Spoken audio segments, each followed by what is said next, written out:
Mga minamahal, ito po yung napapanahong paalala po sa atin ng Diyos ngayon. Ito po ay mababasa natin sa 1 John 4:7 hanggang 11. Sabi dito, mga minamahal, mag-ibigan tayo sapagkat mula sa Diyos ang pag-ibig. Ang bawat umiibig ay anak ng Diyos at kumikilala sa Diyos. Ang hindi umiibig ay hindi kumikilala sa Diyos sapagkat ang Diyos ay pag-ibig. Inihayag ng Diyos ang pag-ibig sa atin nang isugo niya sa mundo ang kanyang kaisa-isang anak upang magkaroon tayo ng buhay sa pamamagitan niya.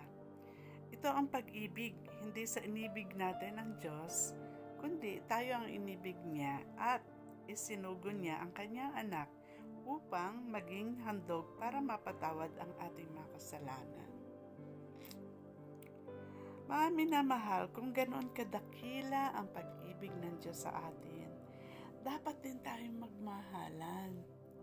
Kailan may wala pang nakakita sa Diyos, ngunit kung tayo nagmamahalan, nasa atin ang Diyos at nagiging ganap sa atin ang kanyang pag-ibig. Ganda na po. So yun po ang bilid talaga ng Lord. Mag-ibigan po tayo. Alam po ninyo, yung isang araw, sinabi ng Lord sa akin doon sa quiet time ko. Sabi niya, anak, sangkapan mo ang iyong pamumuhay ng matamis na pag-ibig. Yung pag-ibig ng Diyos sa atin. Yung sweet love. Ayun. Kaya po, alala po sa atin yun. Kasi kuminsan, nalilimutan natin umibig. Di ba? Parang sa halip na sweet po tayo, mapait. Parang tayo nagiging ampalaya. Di ba? Pero mas gusto ng Lord na makita sa atin yung pag-ibig.